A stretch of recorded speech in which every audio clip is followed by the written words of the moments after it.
Hello friends, എല്ലാവർക്കും good morning. അപ്പോൾ മഴതൊരു മുമ്പയുടെ ഇന്നത്തെ സൂപ്പർ ഹിറ്റ് വിശേഷത്തിലേക്ക് എല്ലാവർക്കും സ്വാഗതം. അങ്ങനെ നമ്മുടെ അളിയനെ കാണിക്കുകയാണ്, അതായത് ഗോവർദ്ധനെ കാണിക്കുക. അപ്പോൾ ഗോവർദ്ധനാണെങ്കിൽ ആകെ ടെൻഷൻ അടിച്ച് അങ്ങോട്ടും ഇങ്ങോട്ടും നടക്കുകയാണ്. എന്തായിരിക്കും പറഞ്ഞിട്ടുണ്ടാവുക, ആലോചിച്ചിട്ടൊരു എത്തും പിടിയും കിട്ടുന്നില്ല. അപ്പോൾ ആ ഗുമസ്തൻ ഇറങ്ങി വന്നിട്ട്, അല്ല നിങ്ങളിവിടെ നിൽക്കായിരുന്നോ, അല്ല എന്താണ് അവർ സംസാരിക്കുന്നത്, വല്ല പിടി കിട്ടിയോ? ഒരു പിടിയും കിട്ടിയില്ല. പക്ഷേ ഇവിടുത്തെ സാറ് ഭയങ്കര ദേഷ്യത്തില്ല. സാറിൻ്റെ മുഖേ കൊട്ടക്കണക്കിനുണ്ട്. ആകെ വല്ലാത്തൊരവസ്ഥയില. അവരെന്താ സംസാരിക്കുന്നത്, ഏതാ സംസാരിക്കുന്നതെന്നും ഞങ്ങൾക്കൊന്നും മനസ്സിലായില്ല എന്ന് പറയാം. വേറെ നിങ്ങളവിടെ തന്നെ നിൽക്ക്, ബാലൻ സാറ് ഇറങ്ങി വരുന്നുണ്ട് എന്നും പറഞ്ഞുകൊണ്ട് അവിടെ ഇറങ്ങി പോവാണ്. അപ്പോഴേക്കും ഗോവർദ്ധൻ്റെ ഭാര്യ വിളിച്ചു കഴിഞ്ഞപ്പോഴേക്കും എന്തായി കാര്യങ്ങളൊക്കെ, നിങ്ങളിത് എവിടെയാ, നിങ്ങൾ ഇന്ന് വരുമോ എന്നൊക്കെ ചോദിച്ചു കഴിഞ്ഞപ്പോഴേക്കും എവിടെയാണ് എന്താണെന്നൊന്നും അറിയില്ല. പക്ഷേ എൻ്റെ പൊന്നോ, ഇവിടുത്തെ ആ ഒരു കാലാവസ്ഥയില്ലേ, അത് വല്ലാത്തൊരു കാലാവസ്ഥ തന്നെ. ഒരു നിറയെ പട്ടികളുള്ളൊരു വീടും ബംഗ്ലാവ് പോലത്തെ ഒരു വീടും. യാത്ര കാരണം നന്നായിട്ടൊന്ന് ഉറങ്ങാൻ പോലും പറ്റിയിട്ടില്ല. ബാലേട്ടൻ കയറിപ്പോയിട്ട് 1.5 മണിക്കൂറായി. എന്തോരം നേരമാണെന്നാണ് സംസാരിക്കുന്നത്, എനിക്ക് മനസ്സിലാവുന്നില്ല. ബാലേട്ടൻ ആരെയാണ് കാണാൻ വന്നേക്കുന്നത് പോലും മനസ്സിലായിട്ടില്ല. ഇതൊക്കെ കേട്ട് കഴിഞ്ഞപ്പോഴേക്കും എങ്കിലേ ഒരു കാര്യം ചെയ്യ്, കിട്ടുന്ന സമയം ഉറങ്ങാനായിട്ട് നോക്ക്, അതായിരിക്കും നല്ലത്. വണ്ടി പുറത്ത് കിടക്കുന്നുണ്ടല്ലോ, ആ വണ്ടി കയറി കിടന്നാണ് അങ്ങോട്ട് ഉറങ്ങുന്നേ. അല്ലെങ്കിൽ പിന്നെ രാത്രി വണ്ടി ഓടിക്കാൻ പറ്റാത്തൊരവസ്ഥയാവും. ബാലേട്ടൻ എപ്പോൾ വേണമെങ്കിലും വരട്ടെ, അവിടെ ഒന്നും ഒരു പ്രശ്നമില്ലല്ലോ അല്ലേ? ഇവിടെ ഒരു പ്രശ്നവും ഇല്ലെന്നേ. ബാലേട്ടൻ ആരെയോ കണ്ട് സംസാരിക്കാൻ പോയെന്ന് പറഞ്ഞു, ഒരു അത്യാവശ്യ കാര്യമാണെന്നും പറഞ്ഞു. അത്ര മാത്രമേ പറഞ്ഞുള്ളൂ എന്നും പറയുകയാണ് ഈ ഭാര്യ. എന്നിട്ട് എന്നെ ഫോൺ വയ്ക്കുക.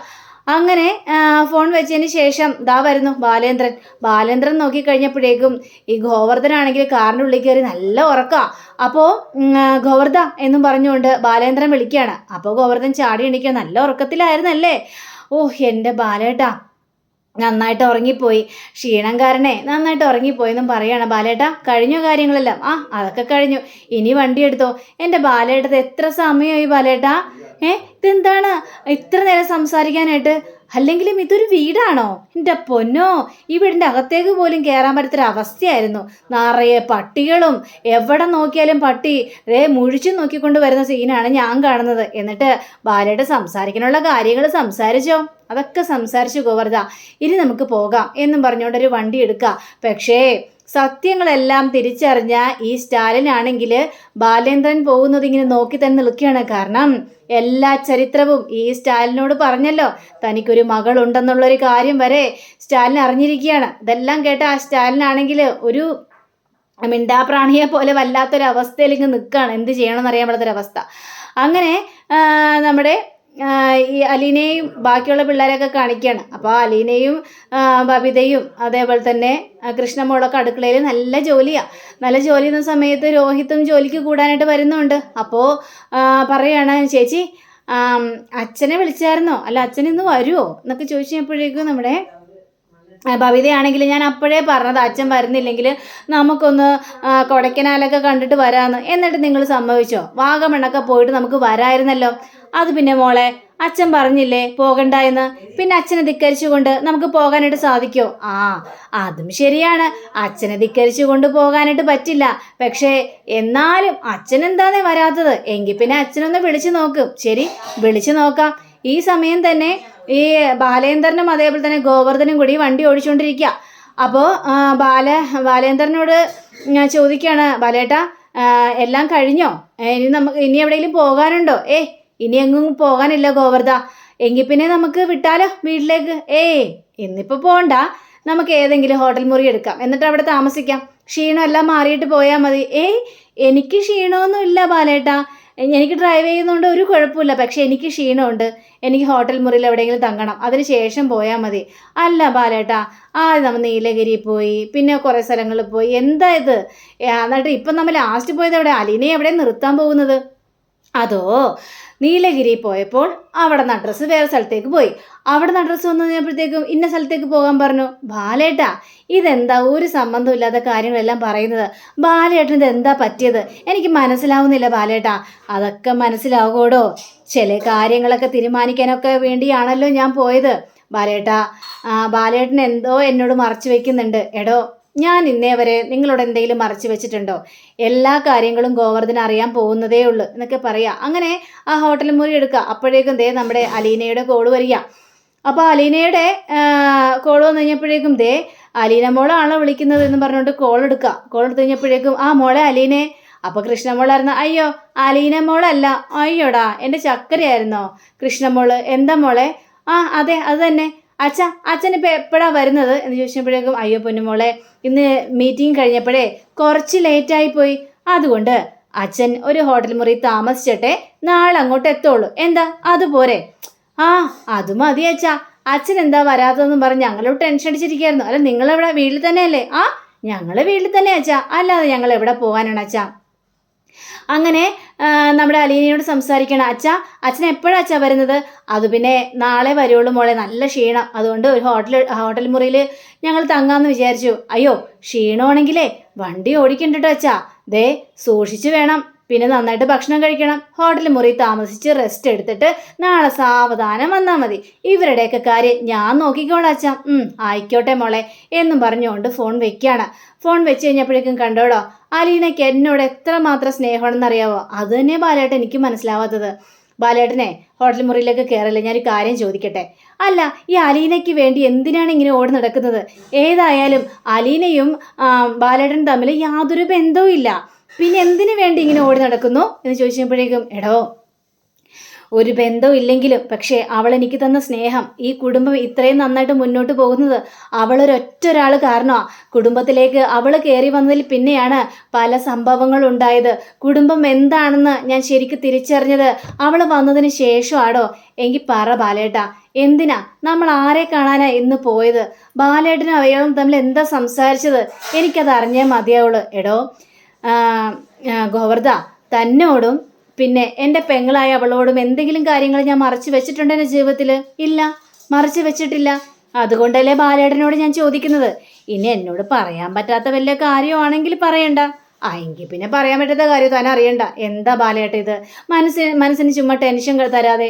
എടോ തന്നോട് ഞാൻ സത്യങ്ങൾ മുഴുവനും തുറന്നു പറയാം. ഹോട്ടൽ മുറി കയറുന്നവരെ സാവകാശം തരാവോ ചോദിക്കുമ്പോൾ ശരി എന്താ പിന്നെ ഹോട്ടൽ മുറി പോയിരുന്ന് സംസാരിക്കാം എന്നും പറഞ്ഞുകൊണ്ട് ഇവർ രണ്ടുപേരും നേരെ ഹോട്ടൽ മുറിയിലേക്ക് പോവാണ്. ബാലേട്ട പറ, ഇനി എന്താണ് ബാലേട്ടന് സംസാരിക്കാനുള്ളത്? ആരെ പോയാണ് ബാലേട്ടൻ കണ്ടത്? എടോ നമ്മൾ പോയി കണ്ടത് സ്റ്റാലിനാണ്. അതിന് ഞാൻ കണ്ടില്ലല്ലോ, ബാലേട്ടൻ മാത്രമല്ല കണ്ടത്. താൻ കാണാതിരുന്ന് നന്നായി. താൻ കണ്ടിരുന്നെങ്കിൽ പല സത്യങ്ങളും താനും അറിഞ്ഞാനായിരുന്നു. അതാ ഞാൻ ചോദിച്ചത്. ഈ അലീനയ്ക്ക് വേണ്ടി എന്തിന് നമ്മൾ ഇവരെയൊക്കെ പോയി കാണുന്നു? ആരാണ് ഇയാള്? ഈ സ്റ്റാലിനും ബാലേട്ടൻ തമ്മിൽ എന്താണ് ബന്ധം? ഞാനും സ്റ്റാലിനും തമ്മിൽ ഒരു ബന്ധവുമില്ല. ഞാൻ ഒരു 6 മാസം ആയുള്ളൂ ഈ സ്റ്റാലിനെ കുറിച്ച് അറിയുന്നത്. ആദ്യമായിട്ടാണ് സ്റ്റാലിനെ ഇപ്പം കാണുന്നതും. ആണോ? എങ്കിൽ പിന്നെ എന്തിനാ ഇപ്പം കാണാനായിട്ട് പോയത്? അതിനൊരു കാരണമുണ്ട്. ഈ ഗംഗേട്ടനില്ലേ, ഗംഗേട്ടൻ വർക്ക് ചെയ്തിരുന്ന വെച്ചാൽ അവിടുത്തെ സാറായിരുന്നു ഈ സ്റ്റാലിൻ. അതായത് ഈ സ്റ്റാലിൻ്റെ ഓഫീസറായിരുന്നു നമ്മുടെ ഗംഗേട്ടൻ. അപ്പോൾ അവർ തമ്മിൽ നല്ല പരിചയം ഉണ്ടായിരുന്നു. അവർ തമ്മിൽ പരിചയം ഉണ്ടെന്ന് വിചാരിച്ച് ബാലേട്ടൻ അവർ തമ്മിൽ എന്താണ് ബന്ധം എന്നൊക്കെ ഇങ്ങനെ ചോദിക്കുകയാണ്. അത് പറയാന്നേ, ഞാൻ പറഞ്ഞു വരുന്നതല്ലേ ഉള്ളൂ. അപ്പോൾ ഇവർ രണ്ടുപേരും ജോലി ചെയ്യുന്ന സമയത്ത് ഈ സ്റ്റാലിന് ഒരു പ്രണയബന്ധം ഉണ്ടായിരുന്നു. ആ പെണ്ണിനെ നന്നായിട്ട് പ്രണയിച്ചു. ലാസ്റ്റ് ആ പെണ്ണാണെങ്കിൽ ഗർഭിണിയാകുകയും ചെയ്തു. പക്ഷേ ആ പെണ്ണിനെ കല്യാണം കഴിക്കാനായിട്ട് പറ്റിയില്ല. അപ്പോഴേക്കും ആ പെണ്ണിൻ്റെ ആങ്ങളമാർ ആ പെണ്ണിനെയും തട്ടിക്കൊണ്ടു പോവുകയും ചെയ്തു. ഇവരായിട്ട് കല്യാണം നടത്തരുതെന്ന ഒറ്റ വിചാരം കൊണ്ട്. പിന്നീടാണല്ലോ ഞാൻ വൈജിയെ കണ്ടതും വൈജിയെ സ്നേഹത്തിലായതും വൈജിയെ എനിക്ക് കല്യാണം കഴിക്കണമെന്ന് ഞാൻ അവരോട് ആവശ്യപ്പെട്ടതും. അങ്ങനെ വൈജിയെ കല്യാണം കഴിക്കുകയും ചെയ്തു. പക്ഷേ വൈജ എൻ്റെ ജീവിതത്തിലേക്ക് വരുന്നതിന് മുമ്പേ വൈജയുടെ കയ്യിലേക്കാണ് ഈ സ്റ്റാലിൻ ഒരു കുഞ്ഞിനെ ഏൽപ്പിച്ചത്. ഇത് കഴിഞ്ഞപ്പോഴേക്കും ചേച്ചിയുടെ കയ്യിലേക്കോ? വൈജ ചേച്ചിയുടെ കയ്യിലേക്ക് എന്തിനാണ് കുഞ്ഞിനെ ഏൽപ്പിച്ചത്? അത് ആ കുഞ്ഞിൻ്റെ അമ്മയുടെ കയ്യിലേക്കല്ലേ ഏൽപ്പിക്കേണ്ടത്, അല്ലാതെ ചേച്ചിയുടെ കയ്യിലേക്കാണോ കുഞ്ഞിനെ ഏൽപ്പിക്കേണ്ടത് എന്ന് ചോദിച്ചപ്പോഴേക്കും എടോ അതിലൊരു തിരുത്തുണ്ട് ഗോവർദ്ധ. അങ്ങനെ കുഞ്ഞിനെ കയ്യിലേക്കല്ല ഏൽപ്പിച്ചത്, കുഞ്ഞിനെ വയറ്റിലാണ് ഉണ്ടായിരുന്നത്, അതായത് വൈജയുടെ വയറ്റിൽ. ഹെടോ ആ കുഞ്ഞാടോ അലീന എന്ന് പറയുകയാണ്. ഇത് കേട്ട് കഴിഞ്ഞപ്പോഴേക്കും ഗോവർദ്ധനാകെ ഞെട്ടി നിൽക്കുകയാണ്. ബാലേട്ടൻ എന്തൊക്കെയാ പറയുന്നത്? വൈജ ചേച്ചിയുടെ കുഞ്ഞാണോ അലീന എന്ന് ചോദിക്കുകയാണ്. അതെ, വൈജയുടെ മകളാണ് അലീന, അവളുടെ അച്ഛൻ സ്റ്റാലിനും. ഇത് കേട്ട് കഴിഞ്ഞപ്പോഴേക്കും അപ്പോൾ സ്റ്റാലിനാണ് അവളുടെ അച്ഛനെന്ന് അവൾക്ക് അറിയില്ലേ? അവൾക്ക് അറിയില്ല എന്ന് പറയാം. പക്ഷെ അമ്മയെ അറിയാമോ എന്ന് ചോദിച്ചപ്പോഴേക്കും അമ്മയെ അറിയാം. വൈജയാണ് അവളെ അമ്മയെന്ന് അറിഞ്ഞതിന് ശേഷമാണ് അവള് എൻ്റെ വീട്ടിലേക്ക് വന്നതും ഒരു സെർവൻറ്റിനെ പോലെ. എനിക്കൊന്നും വിശ്വസിക്കാൻ പറ്റുന്നില്ല ബാലേട്ട. ബാലേട്ട പറയുന്ന മുഴുവൻ സത്യം തന്നെയാണോ? എന്താ ഞാൻ പറയുന്നത് വിശ്വസിക്കാൻ പറ്റുന്നില്ലേ? എങ്കിലും വിശ്വസിക്കണ്ടോ. ഞാനൊന്നും പറഞ്ഞിട്ടില്ല. ഞാൻ പറഞ്ഞത് മുഴുവനും പച്ചക്കള്ളമാണ്. അലീനയുടെ അമ്മയല്ല വൈജ, അലീനയുടെ അച്ഛനല്ല സ്റ്റാലിൻ. എന്താ പോരെ? ഇത്ര അറിഞ്ഞാൽ പോരെ തനിക്ക്? ഞാൻ പറഞ്ഞത് മുഴുവനും പച്ചക്കള്ളമാണ്. പച്ചക്കള്ളം, പരമ പച്ചക്കള്ളം എന്ന് പറഞ്ഞുകൊണ്ട് വളരെയേറെ ദുഃഖത്തോടു കൂടി തന്നെ ബാലേന്ദ്രൻ അവിടെ നിന്ന് പോവുകയാണ്. ഇതെല്ലാം കേട്ട് കഴിഞ്ഞപ്പോഴേക്കും ഈ ഗോവർദ്ധൻ ആകെ സങ്കടം തോന്നുക. അപ്പം അങ്ങനെയും കാണിച്ചുകൊണ്ടാണ് നമ്മുടെ ഇന്നത്തെ റിവ്യൂടെ അവസാനിച്ചിരിക്കുന്നത്. അടുത്ത റിവ്യൂവിനെ കാത്തിരിക്കുക, സബ്സ്ക്രൈബ് ചെയ്യുക. എല്ലാവർക്കും നല്ലൊരു ദിനം ആശംസിച്ചുകൊണ്ട് തന്നെ നമസ്കാരം. Thank you. See again. By.